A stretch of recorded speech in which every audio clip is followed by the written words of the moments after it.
声玄黄天尊。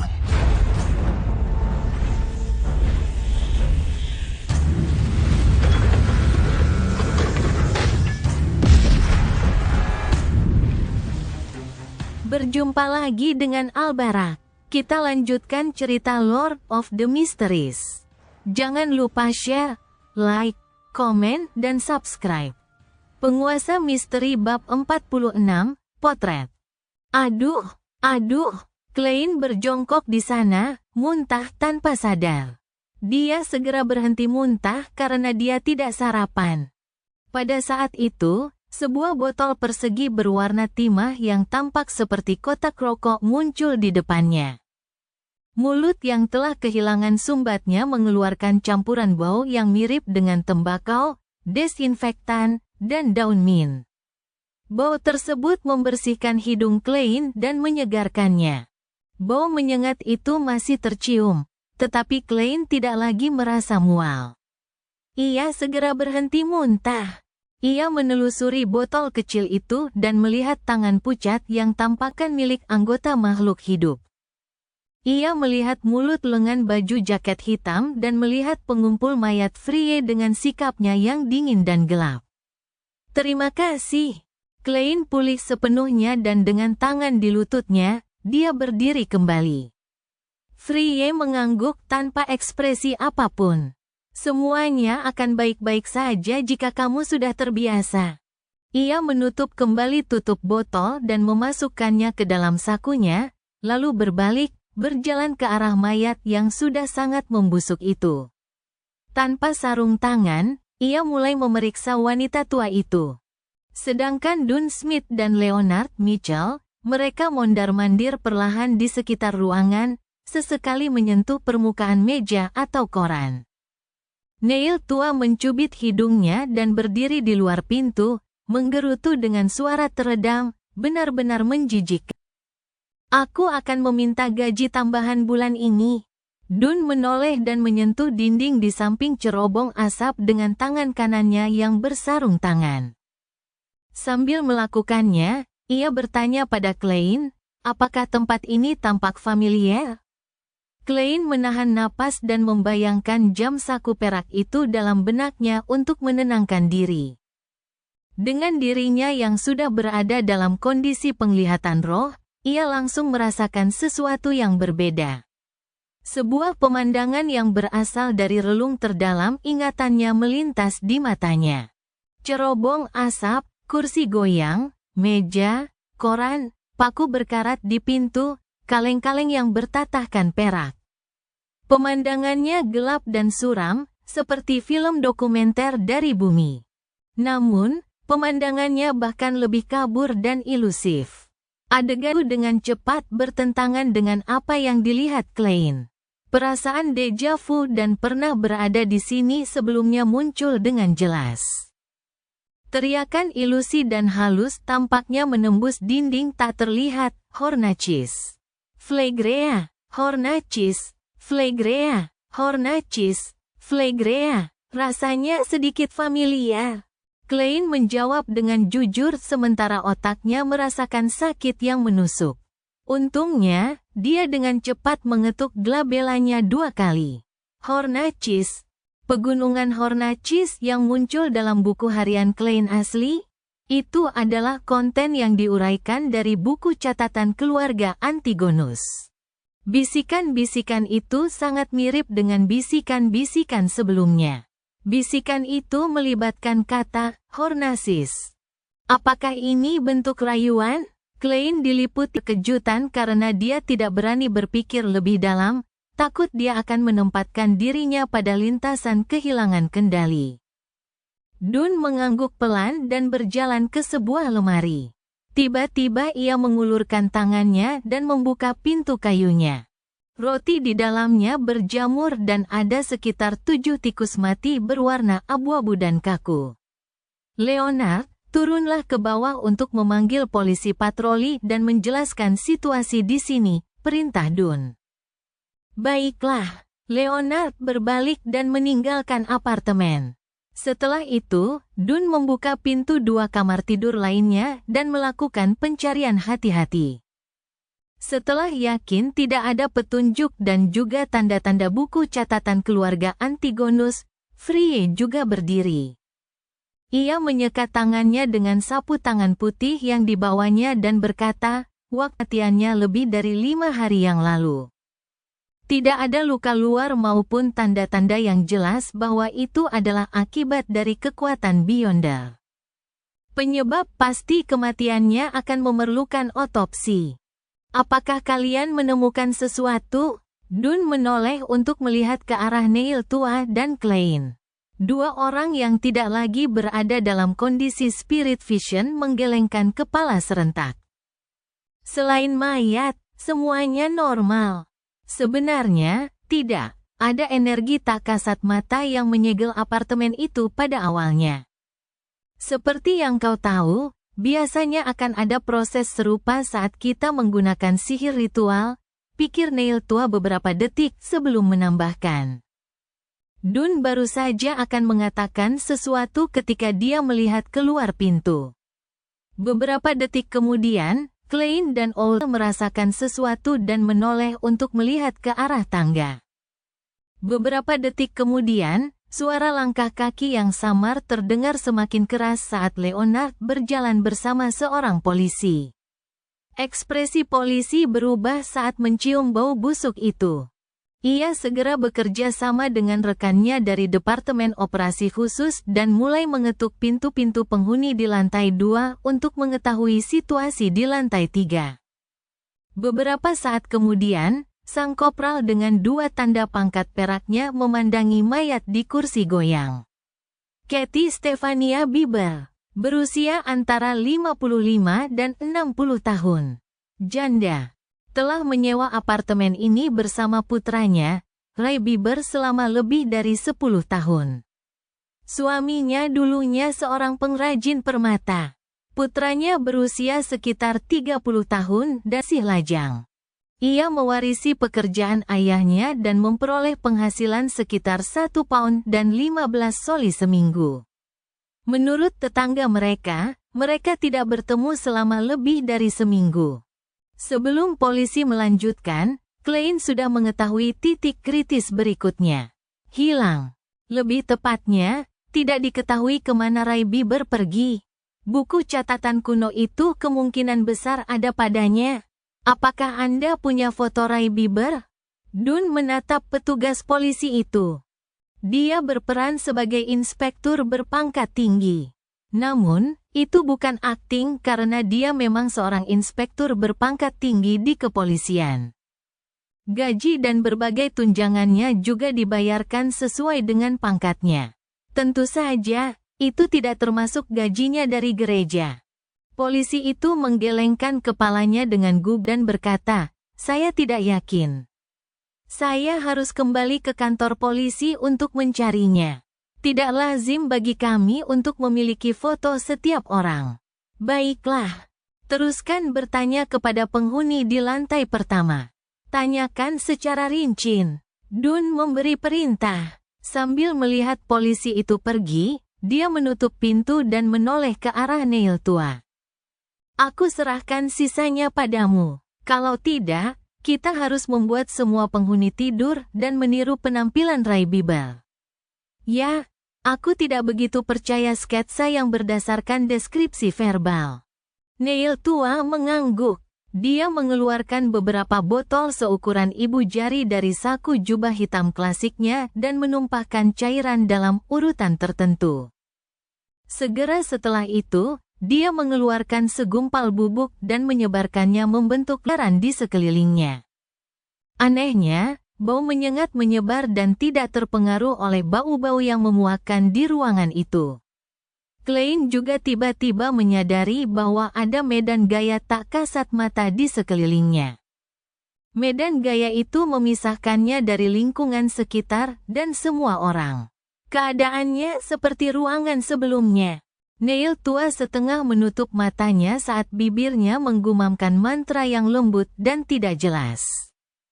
Tanpa persiapan, Klein samar-samar mendengar kata-kata, "Dewi, beri aku kekuatan, kami menantikan perlindungan malam." Angin tiba-tiba menerobos jendela dan menerbangkan bedak. Jantung Klein tiba-tiba bergetar saat ia merasakan bulu kuduk meremang di sekujur tubuhnya.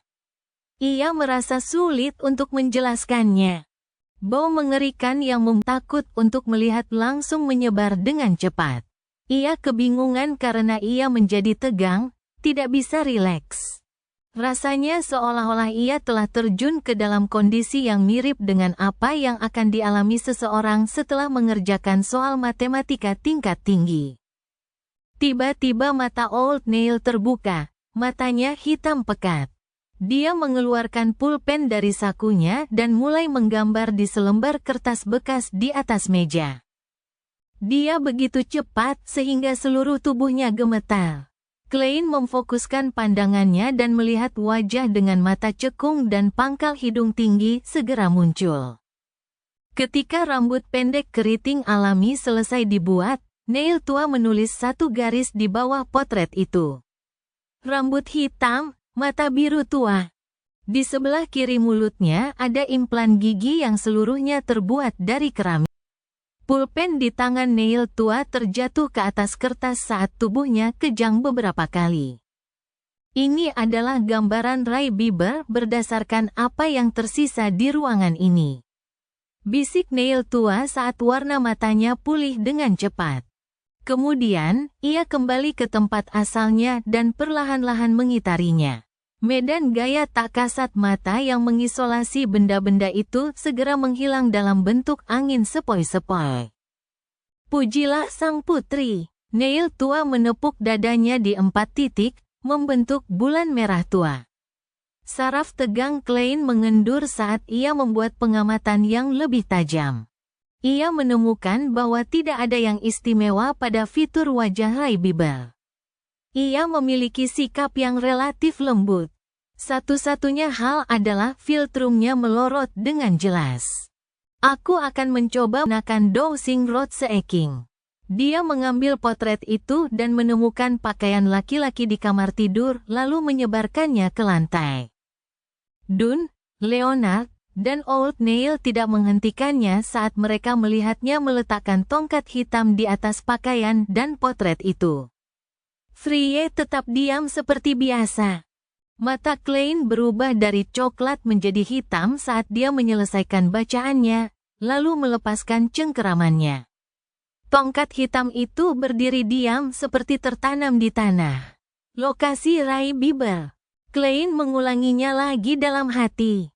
Diiringi suara angin yang berdengung, tongkat itu jatuh tetapi terus berubah arah saat jatuh. Akhirnya, tongkat itu mulai berputar-putar kecil. Tanpa bantuan apapun, tongkat hitam itu berdiri kokoh kembali. Klein mengulanginya beberapa kali dengan hasil yang sama. Yang bisa dilakukannya hanyalah menggelengkan kepala pada Dunn dan Old Neil. Kekuatan aneh mengganggu ramalannya. Dunn melepas sarung tangan hitamnya dan berkata kepada Leonard dan Klein, ambil potret Ray Bieber dan tanyakan kepada warga untuk konfirmasi terakhir. Setelah itu, kami akan mengeluarkan surat perintah penangkapan terhadapnya atas pembunuhan ibunya. Baiklah, Klein memegang tongkatnya dan membungkuk untuk mengambil potret itu. Setelah para tetangga mengonfirmasi bahwa potret itu memang Ray Bieber, Dunn memerintahkan Leonard dan petugas polisi untuk menyelesaikan prosedur di kantor polisi. Ia dan Frye pergi ke beberapa bar di Tingen City untuk mencari bantuan melalui cara lain. Klein dan Old Neil kembali ke Blackton Security Company dengan kereta umum. Saat itu bahkan belum pukul 8, Rosanne bahkan belum masuk kerja.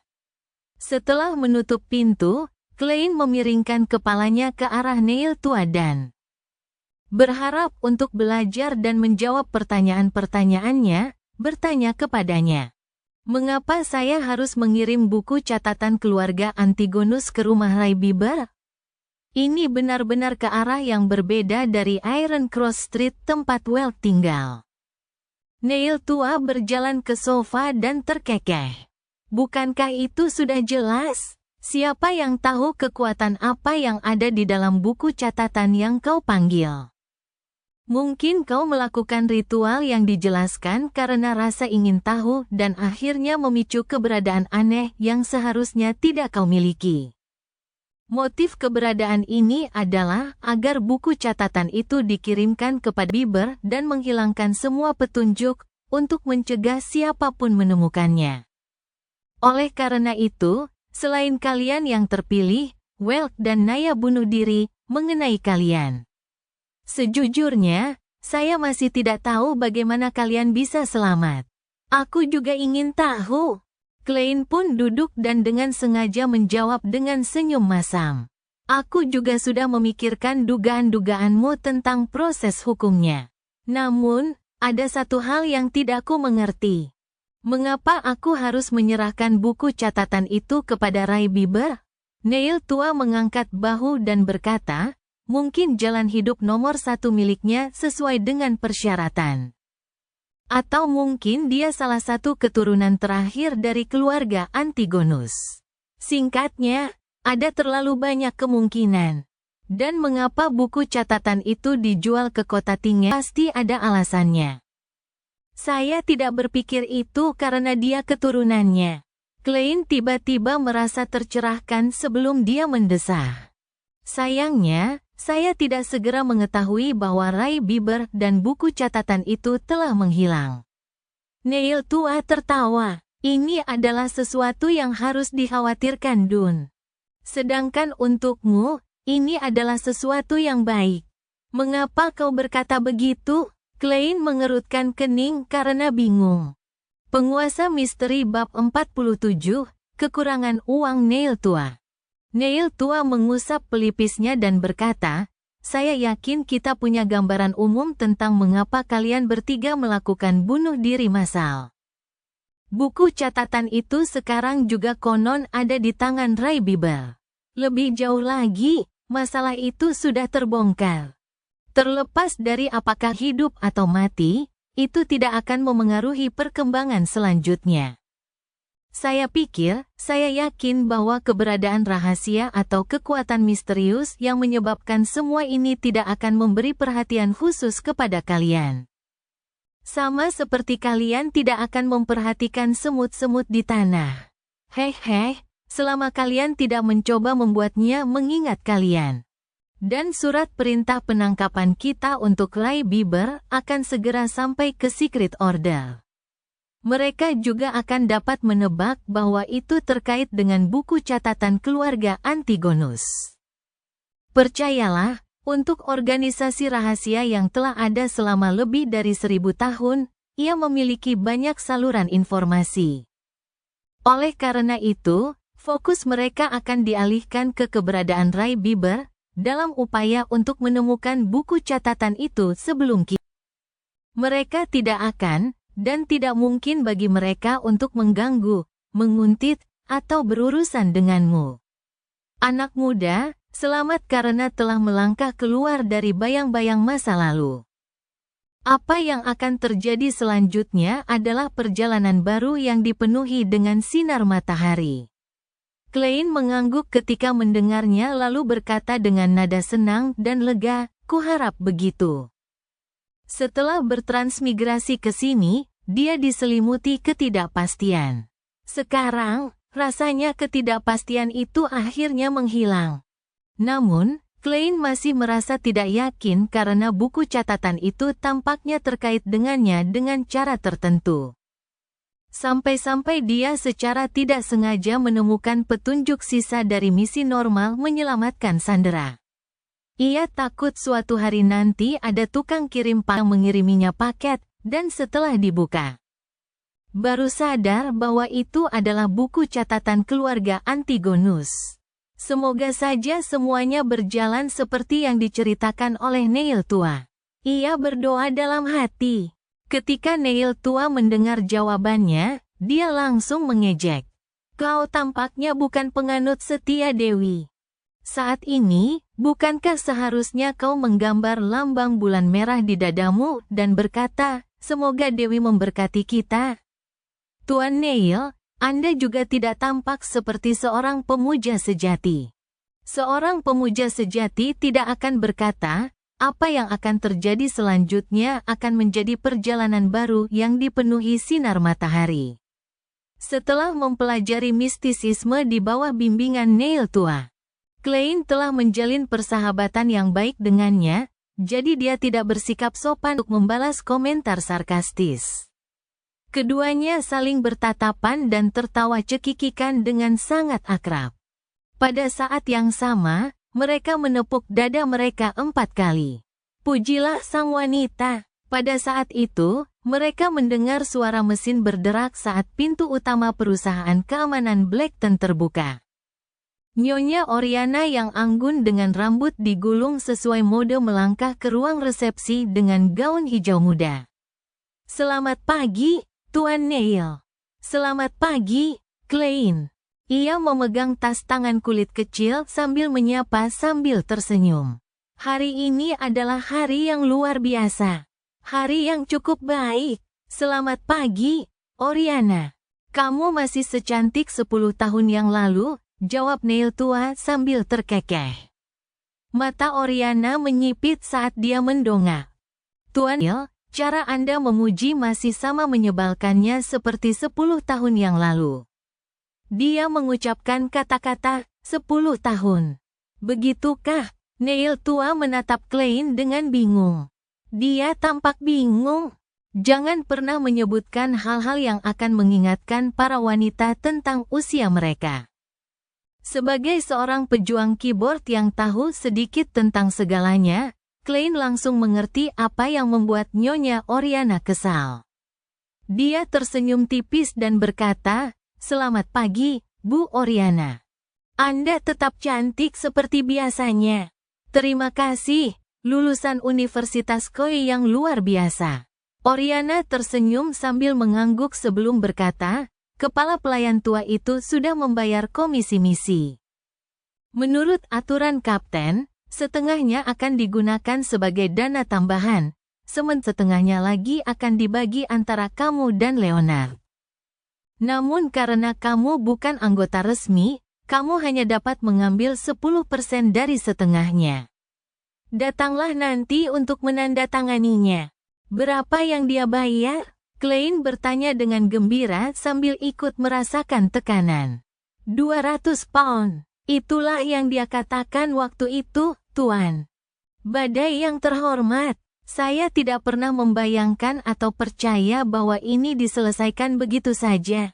Ini bahkan lebih sulit daripada kita bermimpi. Mengapa perusahaan keamanan Anda begitu tidak? Itu penghinaan bagi seluruh industri. Nyonya Oriana menirukan aksen selatan kepala pelayan tua itu. Klein berpikir serius selama beberapa detik sebelum berkata dengan nada bercanda, ini terlalu tidak adil bagi para penculik itu. Dua Beyonder telah menyelesaikan masalah itu dengan cepat menggunakan metode yang dapat digambarkan sebagai mudah dan menyenangkan. Ini seperti orang dewasa yang menindas beberapa anak sambil mengenakan pakaian tempur lengkap. Mereka hanya kurang beruntung. Mereka pasti telah kehilangan perlindungan sang dewa, kata Oriana sambil tertawa pelan. Saya memberitahu kepala pelayan bahwa kami hanya beruntung. Salah satu informan kami kebetulan melihat para penculik membawa anak itu ke tempat persembunyian. Karena itu, jangan terlalu berharap pada kami. Kami benar-benar hanya perusahaan keamanan biasa. Secara umum, semakin Anda menekankan sesuatu sebagai hal biasa, semakin luar biasa hal itu. Klein mengejek sambil tersenyum. Dia memperhatikan Nyonya Oriana berjalan melesekat dan memasuki ruang akuntansi. Neil tua mengerutkan bibirnya di samping dan berkata dengan nada iri, "Kau benar-benar anak yang beruntung. Kau belum lama bergabung dengan kami dan kau sudah mendapatkan pekerjaan senilai 200 pound. Apakah itu sangat langka?" tanya Klein bingung. Sebelumnya, ia mempelajari sejarah atau mistisisme, atau berkeliaran tanpa tujuan di luar, berharap menemukan petunjuk dengan persepsi spiritualnya.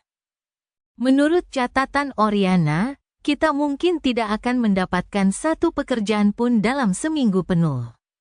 Dan sebagian besar pekerjaan bernilai kurang dari 20 pound. Neil tua mengusap batu bulan itu di pergelangan tangannya dan mendesah. Setelah itu, dia menatap Klein dengan penuh antisipasi. Jika Anda menemukan pekerjaan serupa di masa mendatang, jangan lupa untuk memberitahu saya. Mendengar perkataan Neil tua, Klein tiba-tiba merasakan firasat aneh muncul dalam dirinya. Oleh karena itu, ia bertanya langsung, "Tuan Neil, Anda tampaknya kekurangan uang. Berapa gaji Anda seminggu? Jika Anda tidak merasa nyaman memberitahu saya, abaikan saja pertanyaan saya." Neil tua bersandar ke sofa dan terkekeh. Ini bukan sesuatu yang perlu disembunyikan. Saya sudah di sini selama bertahun-tahun. Saat ini, saya akan menerima gaji dari gereja dan kepolisian setiap minggu, totalnya 12 pound. Gaji mingguan sebesar 12 pound? Klein berkata dengan heran. Gaji mingguan sebesar 12 pound dengan 52 minggu setahun. Itu berarti lebih dari 100 pound setahun. Dulu ketika dia membaca Tingen Morning Post dan Honest Paper, mereka menyebutkan bahwa pengacara terkenal hanya memperoleh penghasilan 800 hingga 1000 pound setahun. Dan mereka adalah pengacara terbaik. Sedangkan untuk para manajer perusahaan dagang Benson, mereka hanya memperoleh 6 pound seminggu. Itu sudah merupakan pekerjaan yang lumayan.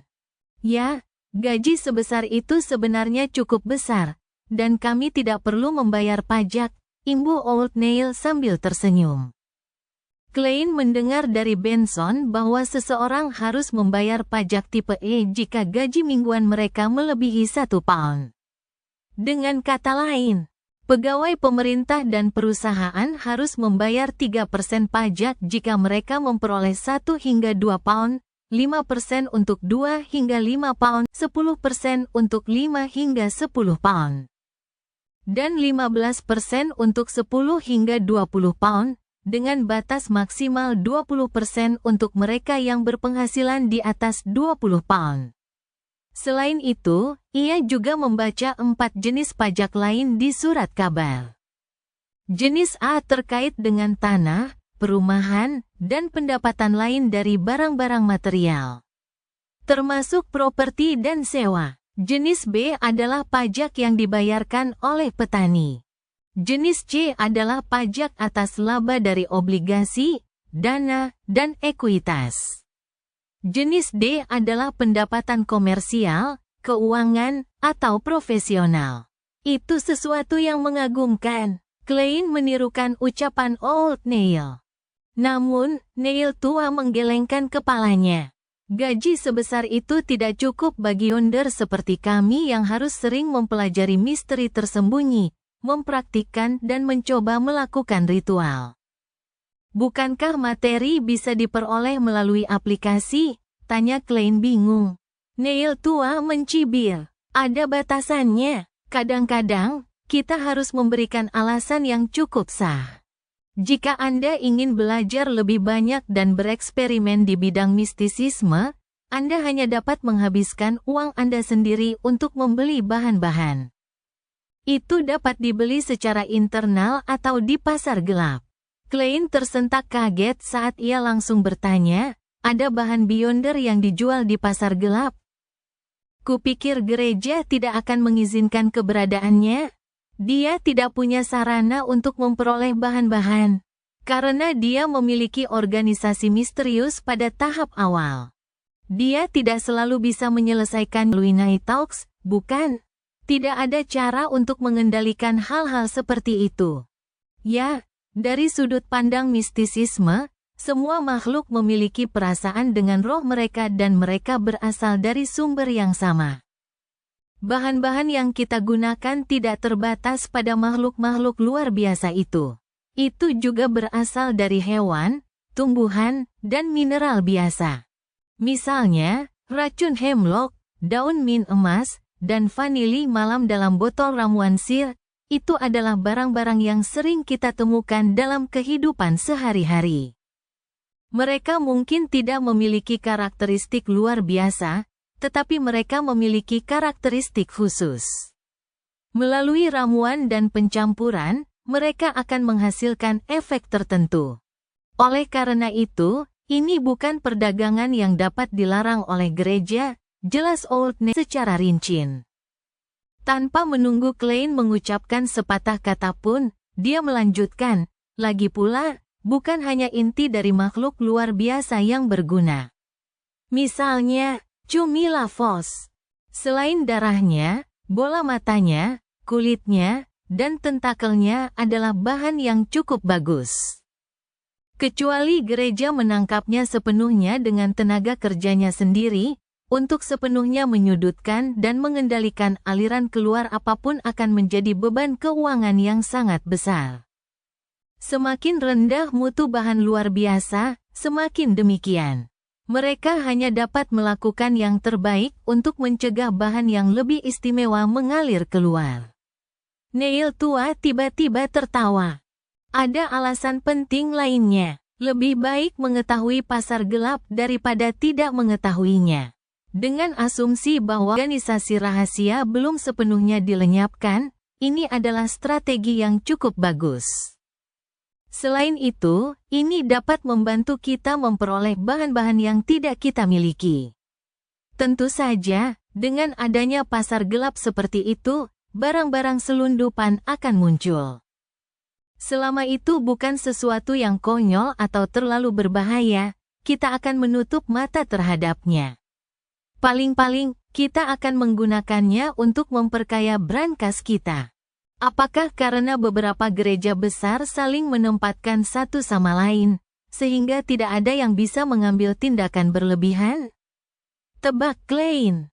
Neil tua mengakui dengan singkat namun tidak menjelaskan lebih lanjut. Saya seorang pelihat. Di masa depan, saya pasti perlu berlatih dan akan membutuhkan lebih banyak bahan. Tuan Neil, bisa Anda membawa saya ke pasar bawah tanah untuk melihatnya? Klein meminta dengan alasan yang sah. Neil tua tampaknya berada dalam posisi yang sulit. Faktanya, orang-orang yang aktif di tempat-tempat itu kebanyakan bukan Beyonder. Beberapa dari mereka mungkin bangsawan yang menyukai misteri atau orang kaya yang memiliki kecenderungan ke arah mistisisme. Baiklah. Aku punya tagihan 30 pound yang harus segera dibayar. Tidak akan mudah bagiku untuk pergi ke sana untuk sementara waktu. Baiklah.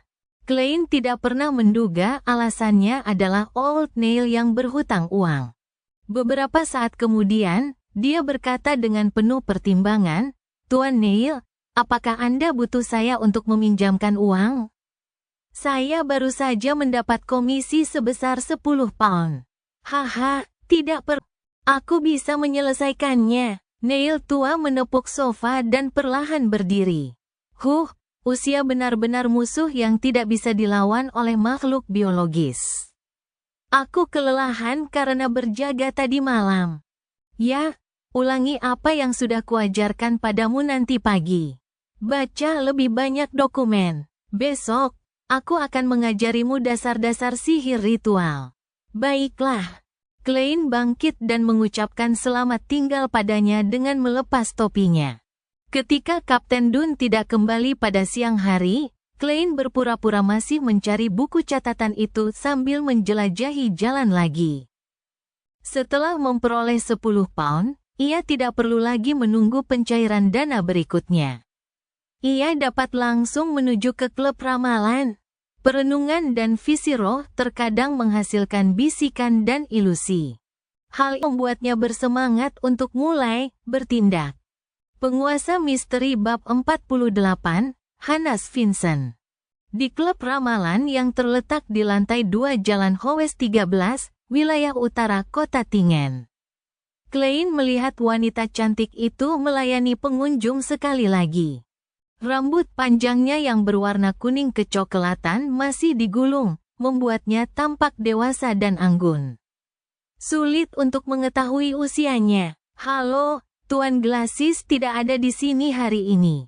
Apakah Anda ingin mengganti peramal hari ini? Kata wanita cantik itu sambil tersenyum.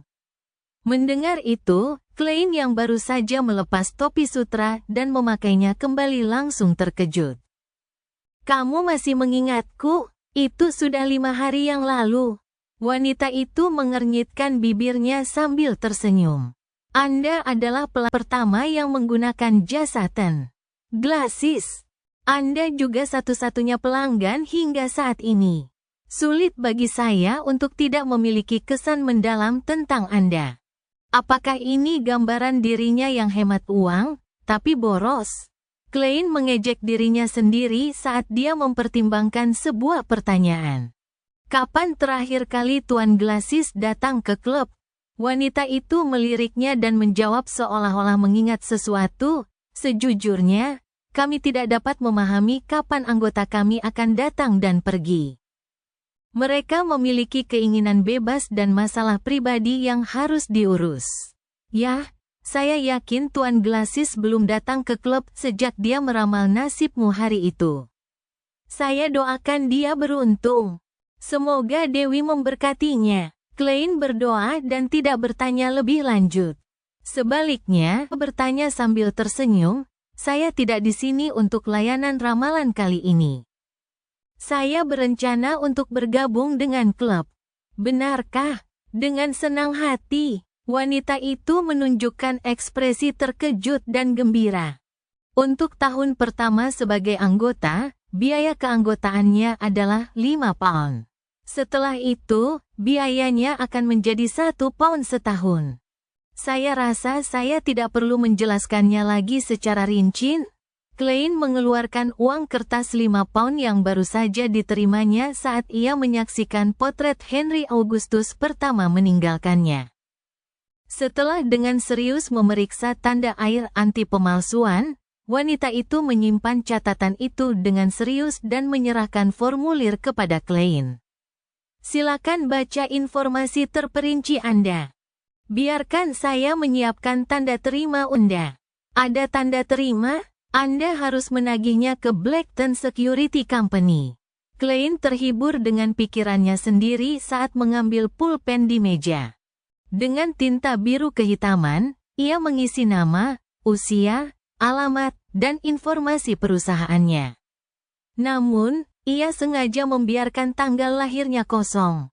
Bagi seorang pelihat, hal itu memberikan misteri mendalam tentang tubuhnya melalui nomor jalur kehidupannya. Setelah menerima kwitansi dan menyelesaikan pendaftarannya sebagai anggota, wanita itu mengulurkan tangan kanannya. Selamat bergabung dengan klub ramalan Kota Tingen. Saya Angelica Barehat, pelayan Anda yang pekerja keras. Ini kancing manset anggota Anda. Ada tulisan khusus di kancing manset yang akan mengidentifikasi Anda sebagai anggota. Halo, Nyonya Angelica. Klein menjabat tangannya dan mengambil kancing manset emas gelap itu. Dia menyadari bahwa prasasti khusus itu ditulis dengan akar kata peramal dalam bahasa Hermes. Angelica menarik tangan kirinya dan berpikir beberapa detik.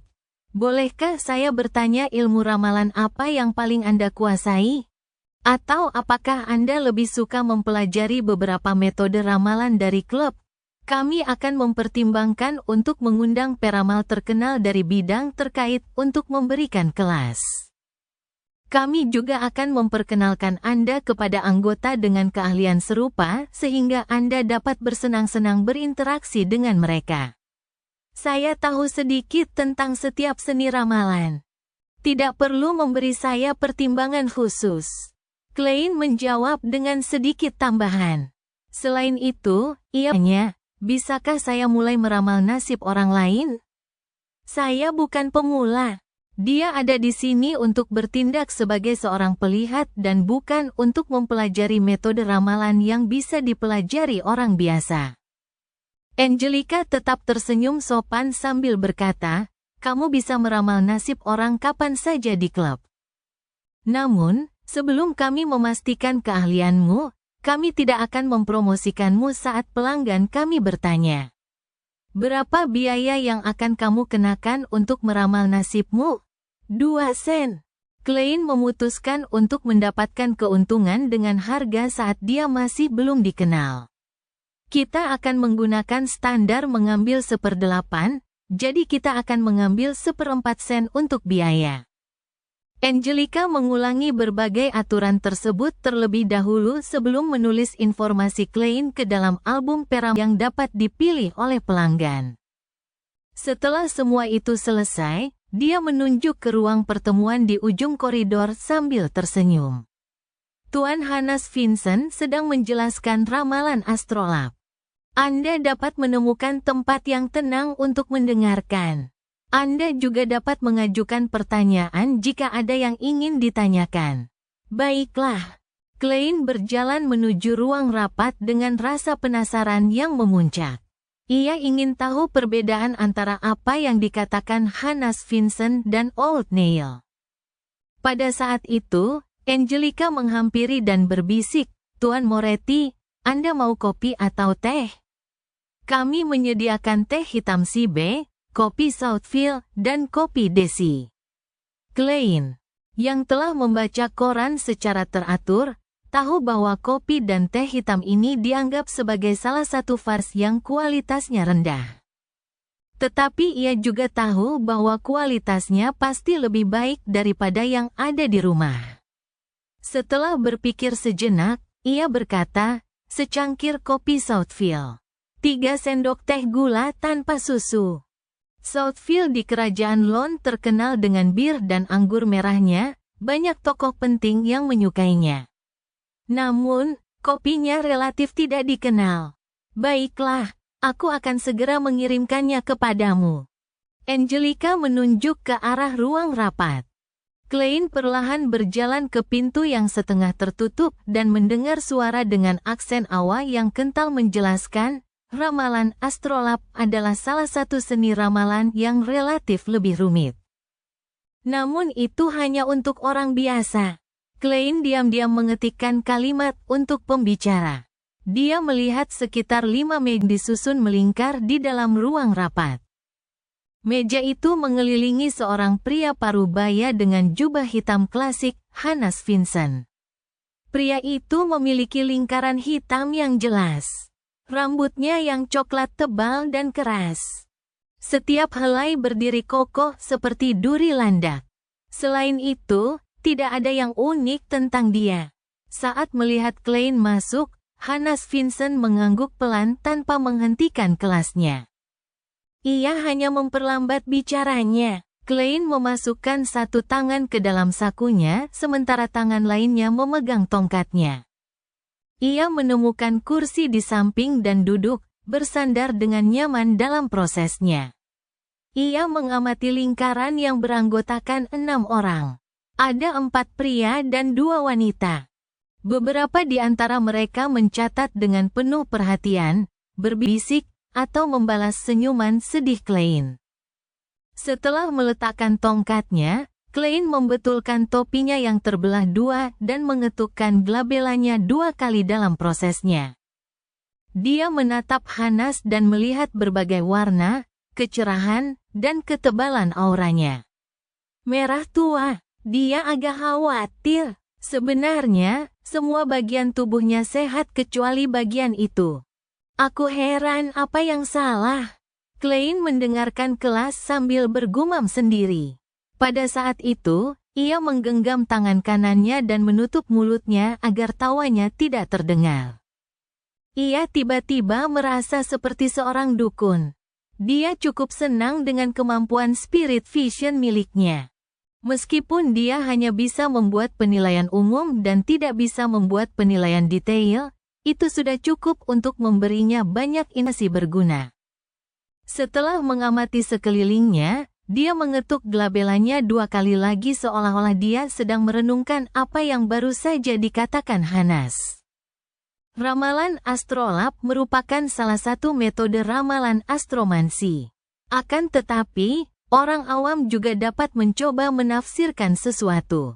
Misalnya, horoskop kelahiran yang paling mendasar adalah menentukan nasib penanya dengan menentukan posisi matahari, bulan, bintang biru dan merah saat mereka lahir, titik-titik yang sesuai di langit.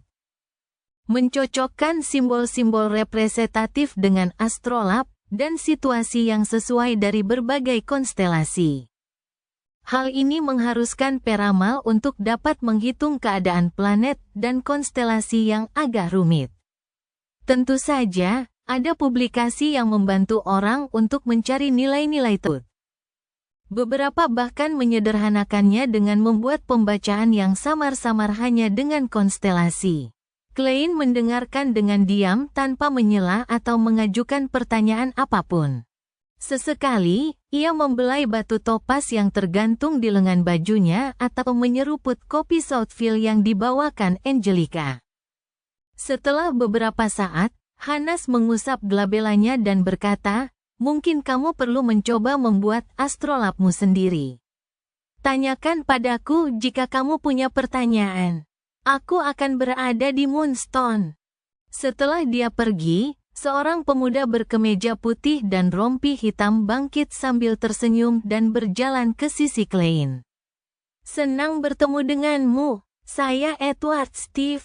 "Dengan senang hati. Saya Klein Moretti." Klein berdiri dan membalas salam saya. "Astro terlalu rumit. Setiap kali aku mendengarnya, aku tak kuasa menahan diri untuk tidak tertidur," kata Edward dengan nada meremehkan. Klein menyeringai dan berkata, "Itu karena Tuan Vincent tidak bisa tidak memberikan pengetahuan yang dimilikinya kepada kita. Itu seperti memberi kita pesta intis. Itu tidak bisa dicerna. Saya bisa menghabiskan jamuan intis. Mereka biasanya menggunakan piring besar untuk menyajikan makanan dalam jumlah sedikit." Edward terkekeh dan duduk. Ia bertanya karena penasaran, "Apakah Anda orang baru? Saya belum pernah melihat Anda selama 2 tahun saya di sini." "Saya baru saja bergabung dengan klub hari ini," jawab Klein terus terang. "Apa keahlianmu?" "Aku paling jago meramal kartu tarot dan poker," tanya Edward santai. "Saya tahu sedikit tentang segalanya, tetapi hanya sedikit." Klein memberikan deskripsi yang biasa ia berikan pada dirinya sendiri. Dia tidak bersikap rendah hati karena terlalu banyak pengetahuan misterius yang belum dia pahami dalam bidang ramalan. Tepat saat anggota lain tengah berpikir untuk berbicara tentang ramalan horoskop, Angelica masuk ke ruang rapat. "Tuan Steve, seseorang ingin Anda meramal nasibnya." "Baiklah." Edward berdiri sambil tersenyum. "Aku tahu kau adalah peramal yang ulung," kata Klein sambil menatapnya. "Tidak, itu karena harga yang kutawarkan paling cocok," kata Edward sambil terkekeh pelan. Ketika orang biasa datang untuk meramal nasib, mereka sama sekali tidak akan memilih yang paling mahal. Dan kecuali jika mereka dihajar habis-habisan, mereka tidak akan memilih yang paling murah. Lebih mudah mendapatkan peluang jika Anda berada di tengah-tengah. Aku salah satu orang yang kepalanya ditendang oleh orang lain. Ketika melihat Edward pergi, Klein tiba-tiba menggelengkan kepalanya sambil tersenyum kecut. "Sepertinya harga yang saya tetapkan bermasalah." Ia berdiri, mengambil tongkatnya, dan meninggalkan ruang pertemuan. Ia menemukan Angelica lagi. "Saya ingin mengubah harga ramalan saya." Atur menjadi 8 sen. Angelica menatapnya dalam-dalam dan berkata, "Kami akan memenuhi permintaan Anda, tetapi kami juga akan memberitahu pelanggan bahwa Anda baru saja bergabung dengan klub." "Tidak masalah." Klein tidak keberatan sambil mengangguk.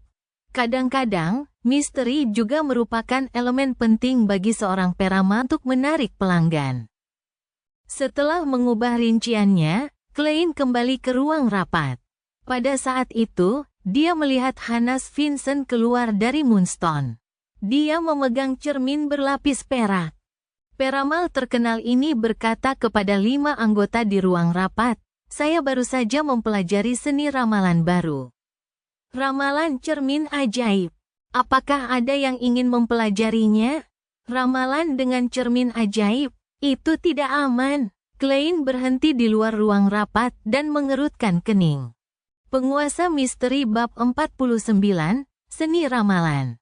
Sebagai seorang peramal yang baru saja melangkah melewati gerbang mistisisme, Klein tidak berani mengklaim bahwa ia tahu banyak. Namun, ia yakin bahwa ia tahu lebih banyak daripada orang biasa. Ia menyadari bahwa berbagai jenis seni ramal dapat dibagi menjadi 3 kategori berdasarkan standar tertentu.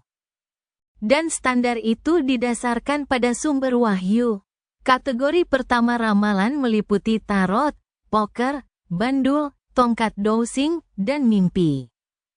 Dengan menggunakan spiritualitas penanya sendiri dan komunikasinya dengan dunia roh untuk memperoleh wahyu, hal itu dapat ditafsirkan sebagai jawaban. Akan tetapi, bandul roh dan tongkat dowsing memiliki persyaratan yang sangat tinggi terhadap spiritualitas, tubuh roh, dan proyeksi astral seseorang. Orang non-beyonder tidak dapat memperoleh wahyu yang tepat atau jelas. Ramalan kartu memberikan simbolisme yang tetap, bahkan menghadirkan wahyu samar bagi orang kebanyakan. Mimpi berada di antara bentuk-bentuk lainnya. Kategori kedua mencakup numogi roh dan astromansi, serta bentuk turunannya. Peramal menggunakan detail pribadi penanya, atau perubahan alam sebelum menggunakan perhitungan, inferensi, dan interpretasi untuk menjawab pertanyaan mereka. Dengan metode ini, inisiatif tidak terletak pada penanya, tetapi pada peramal. Kategori ketiga menggunakan pihak ketiga eksternal, terpisah dari penanya dan peramal. Papan Owiya yang dikenal Klein dari kehidupan sebelumnya termasuk dalam kategori ini. Papan Owiya menggunakan ritual untuk meminta jawaban langsung dari hal yang tidak diketahui atau hal supernatural. Meskipun ada kemungkinan besar bahwa orang biasa tidak akan berhasil, ada beberapa kasus di mana mereka berhasil berkomunikasi dengan roh jahat atau entitas yang membuat mereka gila. Metode ramalan ini biasanya berujung pada tragedi. Ramalan cermin ajaib yang disebutkan Hannes Vincent termasuk dalam kategori ketiga. Dalam mistisisme, cermin dihubungkan dengan hal yang tidak diketahui dan misteri, seperti pintu masuk ke dunia spiritual. Karena itu, Klein berhenti di luar ruang pertemuan, bermaksud untuk mengetahui bagaimana peramal terkenal itu akan menjelaskan ramalannya. Klein ingin memastikan apakah dia perlu memberitahu kapten atau tidak, dengan menyerbunya di malam hari. Tentu saja, ada cara yang aman untuk melakukan ramalan cermin ajaib. Seseorang dapat meminta jawaban dari 7 dewa ortodoks. Bahkan jika sangat sulit bagi orang biasa untuk menerima wahyu nyata, mereka tidak akan berada dalam bahaya atau menderita efek samping apapun. Ramalan cermin ajaib yang dikontrol ketat oleh Nighthawks dan Mandated Punishers adalah ramalan yang meminta bantuan dewa jahat atau makhluk misterius. Lebih jauh lagi, peramal tidak bisa mengarang sesuatu secara acak. Beberapa frasa atau kualitas berpotensi menarik perhatian entitas tak dikenal. Di dunia tempat kekuatan Beyonders berada, ramalan semacam itu seringkali berujung pada tragedi. Klein bahkan menduga bahwa Klein, Welt, dan Naya yang asli telah melakukan ramalan terlarang tersebut dengan mengikuti petunjuk buku harian keluarga Antigonus. Pada saat itu, Hannes juga menjelaskan prinsip di balik ramalan cermin ajaib dan menggambarkan proses sebenarnya. Pertama, Anda memilih waktu dan tanggal yang sesuai menurut dewa yang Anda percayai. Anda dapat putuskan ini menggunakan buku petunjuk astronomi. Misalnya, kita semua tahu bahwa hari Minggu melambangkan Dewi Malam, karena hari Minggu adalah perwujudan istirahat. Pukul 2 hingga 3 dini hari, pukul 9 hingga 10 pagi, pukul 4 hingga 5 sore, dan pukul 11 hingga tengah malam semuanya terkait dengan bulan. Dengan demikian, semuanya dikendalikan oleh Dewi Malam. Dengan demikian, para peramal yang berdoa kepada Dewi Malam dapat menggunakan ramalan cermin ajaib selama waktu-waktu ini pada hari Minggu. Fondasi yang cukup bagus. Klein mengangguk sedikit sambil menggunakan pintu ruang pertemuan yang setengah tertutup untuk menyembunyikan dirinya. Harus dikatakan bahwa dengan 7 gereja besar yang saling mengawasi, beberapa pengetahuan mistisisme memang telah bocor. Misalnya, banyak makna di balik simbolisme dapat ditemukan dalam buku petunjuk astromansi. Namun, tanpa ramuan atau kekuatan beyonder, orang biasa tidak dapat memperoleh efek yang diinginkan. Kedua, kita harus memeriksa cermin itu dengan saksama. Cermin itu harus dilapisi perak. Kamu letakkan cermin itu pada posisi yang mewakili bulan. Hanas mendemonstrasikan dengan alat peraga di tangannya. Tidak, yang ia butuhkan sekarang adalah ramalan roh. Pertama, pilih posisi dan ucapkan kalimat, tempat ini cocok untuk ramalan cermin ajaib 7 kali di dalam kepala Anda, lalu lihat ke arah mana bandul berputar. Searah jarum jam untuk benar, berlawanan arah jarum jam untuk salah. Tentu saja, jika Anda meminta jawaban dari entitas supernatural yang jahat, posisi tidak akan menjadi masalah. Sebaliknya, itu akan tergantung pada apakah entitas tersebut tertarik untuk menjawab pertanyaan Anda. Klein diam-diam mengoreksinya. Pada titik ini, dia merasa seperti seorang guru yang mendengarkan pelajaran. Hanas Vincent tidak dapat mendengar renungan mental Klein saat ia menjelaskan persiapan secara rinci dengan nada normal. Ketika para anggota selesai mencatat, ia melanjutkan penjelasannya, setelah mandi, pastikan kalian telah menutup semua tirai dan mengunci pintu.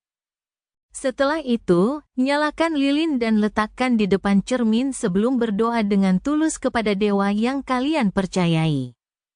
Cobalah untuk menjaga pertanyaan kalian tetap sederhana karena tidak perlu hiasan yang muluk-muluk. Setelah berdoa 7 kali, ambil cermin kalian dan lemparkan dengan lembut ke tanah. Pastikan untuk bersikap lembut. Ingatlah bagaimana cermin itu pecah karena itu adalah wahyu dari para dewa. Aku akan memberitahu kalian simbolisme utamanya sebentar lagi. Fiuh, ini ramalan cermin ajaib ortodoks.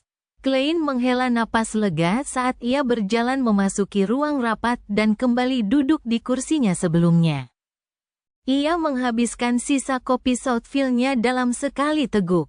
Ramalan yang disebut ortodoks berarti bahwa wahyu dapat diperoleh, tetapi mustahil untuk menafsirkannya dengan benar. Dan bagi beyonders yang mencapai langkah ini, mereka dapat melihat langsung ke cermin untuk memperoleh informasi yang jelas jika mereka menerima respons. Karena ada banyak simbolisme potensi setelah kehancuran itu. Hanas mengajar untuk waktu yang lama. Ia belum selesai bahkan ketika Edward Steve kembali ke ruangan setelah menyelesaikan ramalannya. Klein tidak menanyakan apa yang Edward lakukan untuk meramal nasibnya atau metode apa yang ia gunakan karena itu adalah aturan tak tertulis di antara para peramal. Saat bertindak sebagai seorang peramal, ia tentu harus mematuhinya dengan ketat kecuali pihak lain menyebutkannya. Saya menemukan bahwa seringkali, penafsiran kita terlalu samar, seolah-olah memenuhi permintaan yang berbeda, memungkinkan orang yang berbeda menemukan deskripsi diri mereka dari penafsiran tersebut. Edward meminum seteguk teh hitam Sibe dan berkata sambil mendesah pelan. Misalnya, mereka yang menghadapi kesulitan dan malapetaka pada akhirnya akan melihat cahaya harapan. Heh. Tetapi tidak seorang pun tahu kapan cahaya harapan akan datang.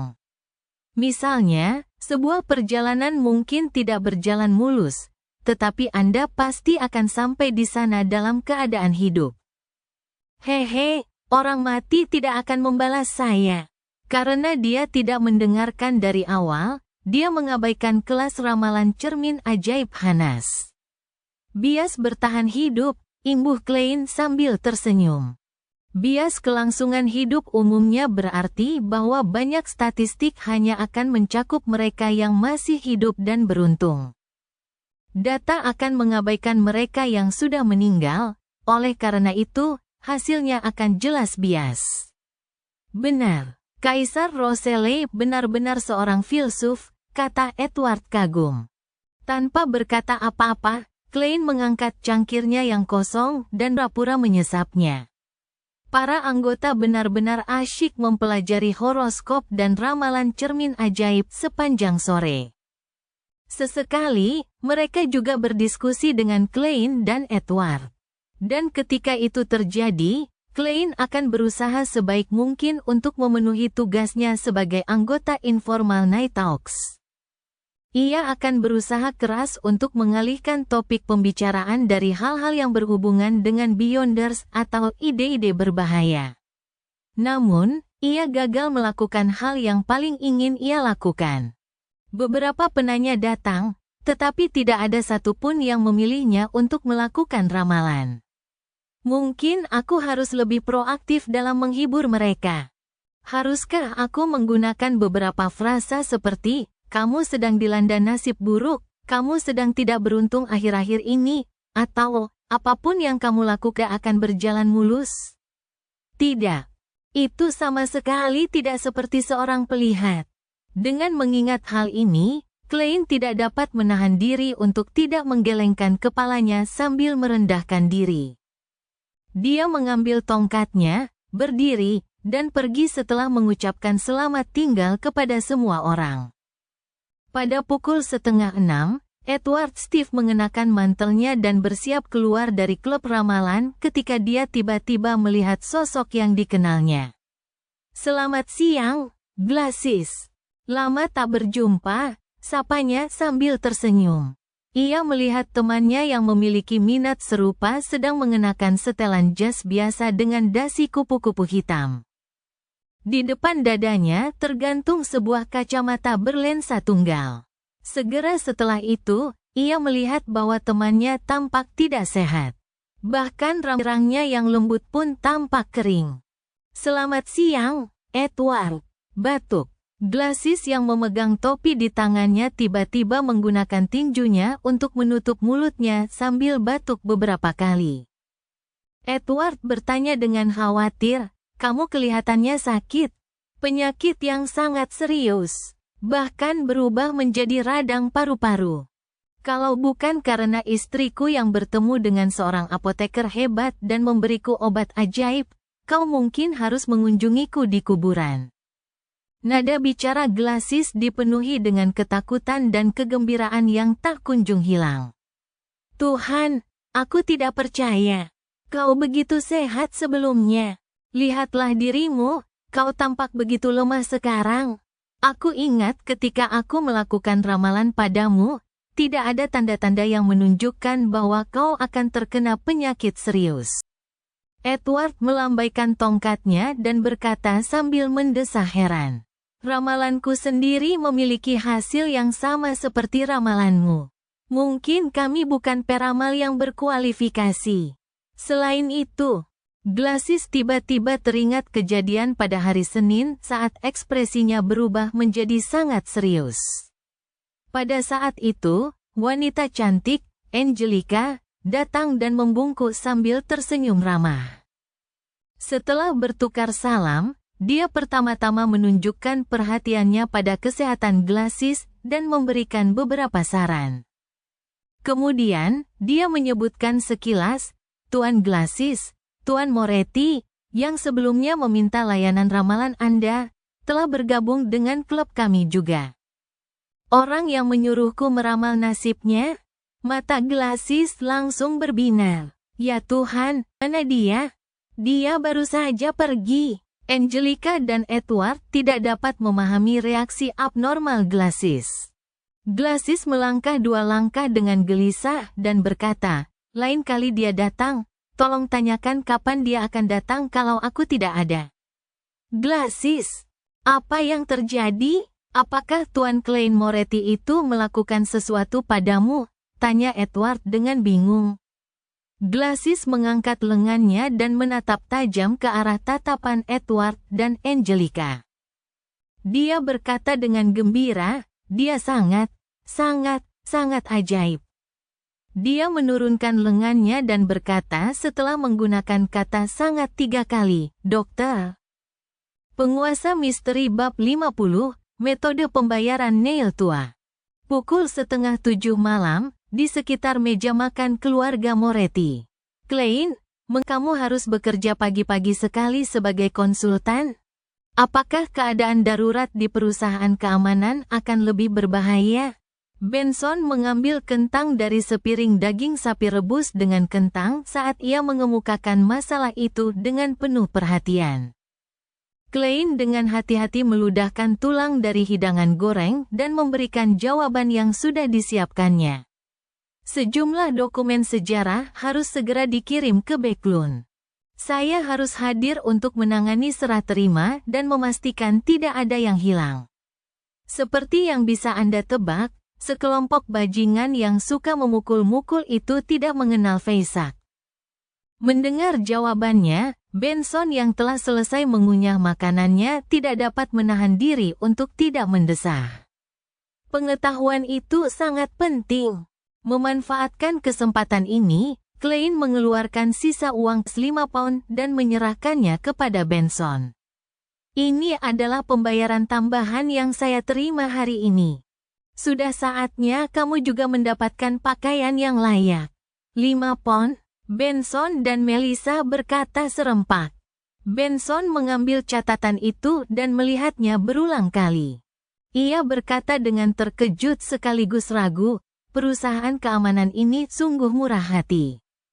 Gaji mingguannya adalah 1 pound 10 soli, yang berarti 6 pound tepat setiap 4 minggu. Dia hanya memperoleh 1 pound tambahan dari pembayaran tambahan ini. Dan dengan gaji itu, ia berhasil menghidupi saudara-saudaranya, memberi mereka tempat tinggal yang layak, dan mengizinkan mereka makan daging 2 hingga 3 kali seminggu. Setiap tahun, mereka bisa membeli beberapa baju baru. Apakah kau meraguku? Klein sengaja membalas dengan sebuah pertanyaan. Benson terkekeh. Saya ragu Anda punya kemampuan atau keberanian untuk merampok bank. Kamu bukan orang yang bisa berbohong, jawab Melissa serius setelah menurunkan garpu dan pisaunya. Aku sekarang sudah terbiasa berbohong. Klein langsung merasa sedikit malu. Meski itu merupakan hasil dari keadaan realitasnya, kepercayaan saudara perempuannya kepadanya membuatnya melankolis. Hari ini, hal itu relatif mendesak dan penting. Saya juga memainkan peran penting, itulah alasan mengapa 5 pound diberikan, jelas Klein. Dengan kata lain, apa yang dia katakan adalah kebenaran. Mengenai 5 pound yang akan dikembalikannya, yang akan digunakannya untuk bergabung dengan klub ramalan, dia berencana menyembunyikannya. Pertama, jika dia membawa pulang 5 pound lagi, dia akan benar-benar menakuti saudara-saudaranya, membuat mereka curiga dia melakukan sesuatu yang ilegal. Kedua, dia harus menabung untuk membeli bahan-bahan tambahan untuk berlatih menjadi seorang pelihat dan untuk memahami lebih banyak pengetahuan mistisisme. Benson menggigit roti gandum dengan puas dan berpikir selama lebih dari 10 detik. Pekerjaanku tidak membutuhkan pakaian yang layak. Lebih tepatnya, pakaian di rumah sudah cukup. Tanpa menunggu Klein membujuknya, dia menyarankan, dengan penghasilan tambahan ini, kita akan benar-benar punya tabungan. Aku berencana membeli beberapa buku akuntansi dan belajar. Klein, Melissa, aku tidak ingin gaji mingguanku tetap di bawah 2 pound dalam 5 tahun. Heh, seperti yang kalian tahu, bos dan manajerku punya otak yang payah. Mulut mereka bau saat mereka membukanya. Ide yang bagus, Klein setuju. Ia juga memanfaatkan kesempatan itu untuk mengarahkan pembicaraan. Mengapa kamu tidak membaca beberapa buku tata bahasa di kamarku? Untuk menjadi orang yang benar-benar bermartabat dan mendapatkan gaji yang besar, itu adalah sesuatu yang sangat penting. Mungkin, di masa mendatang, ujian pegawai negeri akan muncul di kerajaan Lon. Mempersiapkan diri lebih awal akan memberinya keuntungan. Mata Benson berbinar saat mendengarnya. Saya memang sudah lupa tentang itu. Di sini, mari bersulang untuk masa depan yang indah. Dia tidak minum bir gandum hitam. Sebagai gantinya, dia menuangkan sup tiram ke dalam 3 cangkir dan berdenting-denting dengan cangkir saudaranya. Setelah minum sup bening itu, dia melihat adiknya yang sedang bergulat dengan ikan goreng. Dia terkekeh dan berkata, "Selain buku-buku Benson, kurasa Melissa juga butuh gaun baru." Melissa mendongak dan menggelengkan kepalanya terus-menerus. "Tidak, menurutku itu yang terbaik. Untuk menyimpannya." Klein menyelesaikan kalimatnya untuknya. "Ya." Melissa mengangguk setuju. Sebenarnya, kalau tidak mencari kain terbaik dan desain terbaru, harganya tidak akan terlalu mahal. "Kita bisa menabung sisa uangnya," kata Klein dengan nada yang tidak memperbolehkan adanya perselisihan. Benson menambahkan, "Melissa, apakah kamu berencana mengenakan gaun lama lagi ke pesta ulang tahun Selena yang kelas?" Selena Wood adalah teman sekelas dan sahabat Melissa. Ia berasal dari keluarga yang cukup baik. Kakak laki-lakinya adalah seorang pengacara dan ayahnya adalah seorang karyawan senior di cabang Tingen, Backlund Bank. Akan tetapi, apa yang disebut bas itu hanyalah undangan makan malam bagi teman-teman di mana mereka mengobrol dan bermain kartu. "Baiklah," Melissa menundukkan kepalanya dan bergumam sebagai jawaban. Kemudian, dia dengan kejam menusukkan garpu ke sepotong daging sapi rebus. Setelah terdiam sejenak, dia tiba-tiba teringat sesuatu dan mendongak dengan tiba-tiba. Nyonya Saud dari rumah sebelah meminta pembantunya untuk mengirim kartu nama. Dia ingin berkunjung secara resmi pada hari Minggu, pukul 4 sore besok. Dia ingin mengenal tetangganya. "Nyonya Saud?" Klein menatap saudara-saudaranya dengan bingung. Benson mengetuk sisi meja dengan jarinya dan tampak sedang berpikir. "Nyonya Saud dari Daffodil Street 4? Saya pernah bertemu suaminya sebelumnya. Dia pengacara senior." "Pengacara senior? Mungkin dia kenal saudara laki-laki Selena," kata Melissa dengan sedikit nada gembira. "Kita ada di Daffodil Street nomor 2. Klein mengangguk pelan. "Sangat penting bagi kita untuk mengenal tetangga kita, tetapi seperti yang Anda ketahui, saya masih harus berada di perusahaan pada hari Minggu. Saya hanya punya waktu libur pada hari Senin. Mohon sampaikan permintaan maaf saya kepada Ibu Saud." Setelah mengatakan itu, dia tiba-tiba teringat tetangga-tetangga di kehidupan sebelumnya saat dia masih muda, tetangga-tetangga di apartemen dari Iron Cross Street. Dia merasa geli sambil mendesah pelan. Untuk melakukan kunjungan resmi. Bukankah seharusnya para tetangga saling mengenal satu sama lain melalui interaksi alami? "Haha, Klein, itu karena kamu tidak tahu. Kamu telah membaca banyak surat kabar akhir-akhir ini, tetapi kamu belum menyinggung majalah yang ditujukan untuk keluarga dan wanita parubaya. Mereka menempatkan keluarga dengan pendapatan tahunan 100 hingga 1000 pound sebagai kelas menengah. Mereka mempromosikannya sebagai kerangka kerja seluruh kerajaan dan memuji bagaimana kelas menengah tidak memiliki kesombongan seperti bangsawan dan orang kaya. Juga tidak sekasar golongan berpenghasilan rendah." Benson dengan santai dan gembira menjelaskan, majalah-majalah menyampaikan banyak upacara sederhana yang dipraktikkan para bangsawan dalam interaksi mereka. Dengan demikian, hal itu menjadi sasaran kelas menengah. Dengan demikian, hal ini mengakibatkan perbedaan antara panggilan akrab, panggilan semi-formal, dan panggilan formal. Sambil berbicara dia menggelengkan kepala dan terkekeh. Biasanya, para pria, wanita, dan pria yang menganggap diri mereka sebagai bagian dari kelas ini akan sangat memperhatikan detail. Mereka akan mengunjungi tetangga dan teman-teman mereka dari pukul 2 hingga 6 sore. Kegiatan ini dikenal sebagai kunjungan pagi 1. Panggilan pagi, Klein dan Melissa bertanya dengan heran. Mengapa kunjungan dari jam 2 sore sampai jam 6 sore dianggap kunjungan pagi? Benson meletakkan gar dan pisaunya, mengangkat tangannya, dan tersenyum. Saya juga tidak tahu kenapa. Yang saya lakukan hanyalah membaca majalah yang dibawa oleh rekan kerja perempuan saya. Ya, mungkin karena mereka mengenakan gaun pagi saat menelepon. Gaun pagi merupakan bentuk pakaian resmi yang dikenakan selama misa atau pertemuan.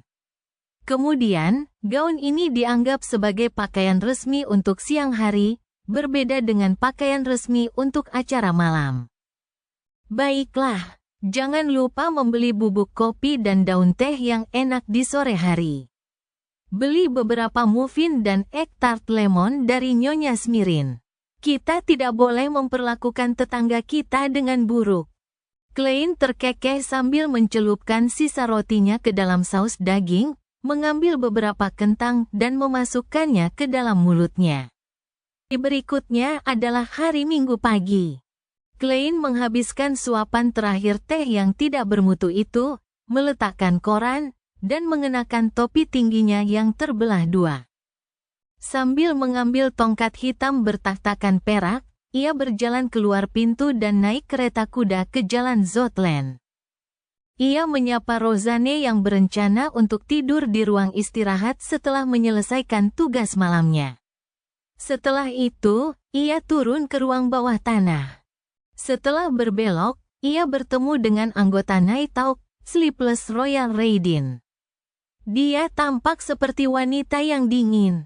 Alisnya panjang dan ramping, berada di atas mata yang besar. Rambutnya hitam legam dan halus. Selamat pagi, Nyonya Raidin, sapa Klein sambil tersenyum. Royal menggunakan mata birunya yang dalam untuk melihat dan mengangguk tanpa jelas sebagai balasannya. Keduanya dengan cepat berpapasan ketika Royal berhenti dan berkata dengan mata tertuju ke depan, sihir ritual adalah hal yang sangat berbahaya. Ah, Klein terkejut. Saat dia berbalik, yang dia lihat hanyalah wanita itu yang pergi. Terima kasih, dia mengerutkan kening dan berteriak ke punggung Royal Raidin. Setelah mengambil jalur kiri, ia segera bertemu dengan Old Neil di dalam gudang senjata, demikian pula Brett yang seharusnya tidak ada di sana. Ayo kita ke tempatku. Aku sudah menerima materi yang sesuai. Brett setuju untuk mengawasi gudang senjata untukku, kata Neil tua sambil terkekeh. Klein langsung terkejut. Kita tidak melakukannya di sini. Neil tua memegang peti perak dan berdecak. Ada ruang di sini untuk mempraktikkan sihir ritual. Klein tidak bertanya lebih lanjut. Dia mengikuti Neil tua ke jalan dan naik kereta umum ke pinggiran kota Northborough. Tempat tinggal Neil tua adalah sebuah bungalow. Taman di depannya dipenuhi bunga mawar, daun mint emas, dan material lainnya. Begitu dia masuk, ada serambi berkarpet. Ada 2 kursi bersandaran tinggi dan rak payung. Di seberang serambi terdapat ruang tamu yang luas. Dindingnya dilapisi kertas dinding berwarna terang. Lantainya berwarna coklat tua. Di tengah ruangan terdapat karpet kecil bermotif bunga dan di atasnya terdapat meja bundar yang berat. Di sekeliling meja terdapat bangku-bangku panjang yang nyaman, kursi tunggal, dan sebuah piano. Mendiang istriku suka musik. Neil tua menunjuk ke piano dan berkata sambil lalu, sofa dan meja kopi ada di kamar tidur.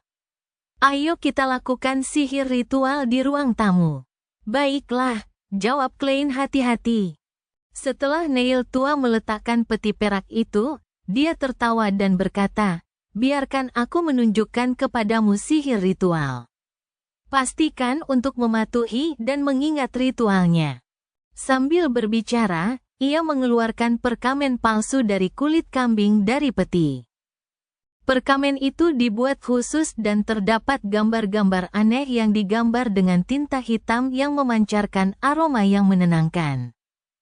Klein terus mengamati dan akhirnya menemukan bahwa Neil tua tampaknya, kemungkinan besar, sedang menarik surat utang. Ketika Neil tua mengisi kolom yang sesuai dengan angka 30 dan simbol pound sterling yang sesuai, Klein tidak dapat menahan diri untuk bertanya dengan bingung, Tuan Neil. Ritual sihir macam apa yang sedang Anda lakukan? Neil tua terbatuk dan menjawab dengan sangat serius. Hari ini aku akan menggunakan sihir untuk melunasi hutang 30 pound itu. Kau bisa melakukannya? Mata Klein terbelalak sementara mulutnya menganga. Cerita bersambung. Jangan lupa share, like, komen, dan subscribe agar tidak ketinggalan cerita selanjutnya.